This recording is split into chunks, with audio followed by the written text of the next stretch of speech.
വിവിധ ആവശ്യങ്ങൾ ഉന്നയിച്ച് CMPയുടെ നേതൃത്വത്തിൽ പ്രചരണ ജാഥ സംഘടിപ്പിച്ചു. CMP ഇടുക്കി, അടിമാലി, മൂന്നാർ ഏരിയ കമ്മിറ്റികളുടെ നേതൃത്വത്തിലായിരുന്നു ജാഥ നടത്തിയത്. ജാഥയ്ക്ക് അടിമാലിയിൽ സ്വീകരണം നൽകി. വന്യമൃഗശല്യത്തിൽ നിന്നും ജനങ്ങളുടെ ജീവനും സ്വത്തിനും സംരക്ഷണം നൽകുക, ക്ഷേമ പെൻഷനുകൾ വിതരണം ചെയ്യുക തുടങ്ങി വിവിധ ആവശ്യങ്ങൾ ഉന്നയിച്ചായിരുന്നു CMPയുടെ നേതൃത്വത്തിൽ പ്രചരണ ജാഥ സംഘടിപ്പിച്ചത്. CMP അടിമാലി, മൂന്നാർ ഏരിയ കമ്മിറ്റികളുടെ നേതൃത്വത്തിലായിരുന്നു ജാഥ നടത്തിയത്.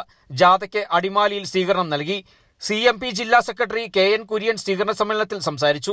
നിർമ്മാണ തൊഴിലാളി ക്ഷേമ പെൻഷൻ, വിധവാ പെൻഷൻ അടക്കം, മോട്ടോർ തൊഴിലാളികളുടെ ക്ഷേമനിധി അടക്കം, ചുമട്ടുതൊഴിലാളികളുടെ ക്ഷേമനിധി അടക്കം നിരവധിയായിട്ടുള്ള ക്ഷേമ പെൻഷനുകൾ കഴിഞ്ഞ മാസങ്ങളായി മുടങ്ങിക്കിടക്കുമ്പോഴും കേരളം ഭരിച്ചുകൊണ്ടിരിക്കുന്ന പിണറായി വിജയന്റെ നേതൃത്വത്തിലുള്ള ഗവൺമെന്റ് ആ തൊഴിലാളി വർഗ ഗവൺമെന്റ് തൊഴിലാളി വിരുദ്ധ ഗവൺമെന്റായി കഴിഞ്ഞ 7.5 വർഷക്കാലമായി കേരള സംസ്ഥാനത്ത് ഭരിച്ചുകൊണ്ടിരിക്കുകയാണ്.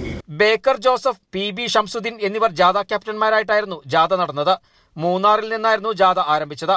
അടിമാലിയിൽ നടന്ന സ്വീകരണ യോഗത്തിൽ കോൺഗ്രസ് അടിമാലി മണ്ഡലം president happy K Varghese, Aneesh Chenakkara തുടങ്ങി വിവിധ നേതാക്കൾ സംസാരിച്ചു. Kerala vision news, Idukki.